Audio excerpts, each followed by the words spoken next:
The restoration of a Moscow metro station has revived debate over how Russians view the Soviet leader Joseph Stalin. The station features an inscription from the 1950s praising the man responsible for the deaths of millions of people. RT's Alexei Yaroshevsky reports.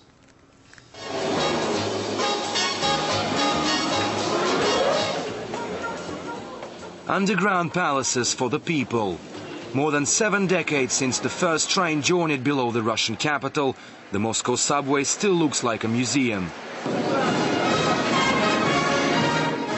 Built in Soviet times, the construction was overseen personally by Joseph Stalin. Every station carried its own meaning and praised aspects of Soviet life.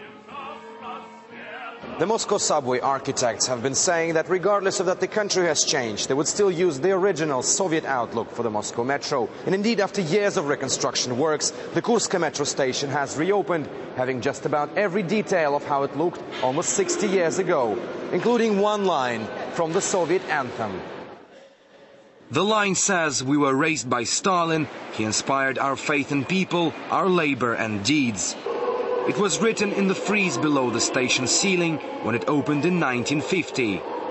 After Joseph Stalin died and his personality cult was debunked, his name in the anthem was replaced by that of Vladimir Lenin, and so it happened in the station.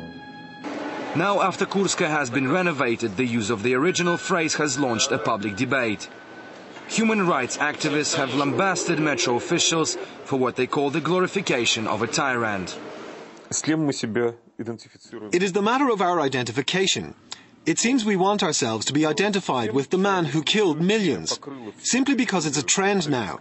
Look at the Germans. They're not trying to reconstruct the look of their cities from the times of the Third Reich. Those from the art community, however, see nothing political in it and say art is art in the first place.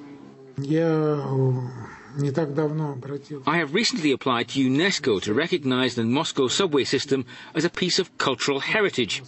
That requires a site to be original. It has nothing to do with ideology, it's a work of art. Talented architects and sculptors lived in those times. It was a different reality, and that's the way they saw the station's design.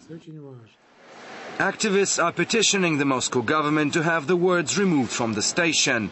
One man who would not have a say in it is the lyricist of the Soviet Union's national anthem. Sergei Mikhalkov died just as the debate began to come to the boil.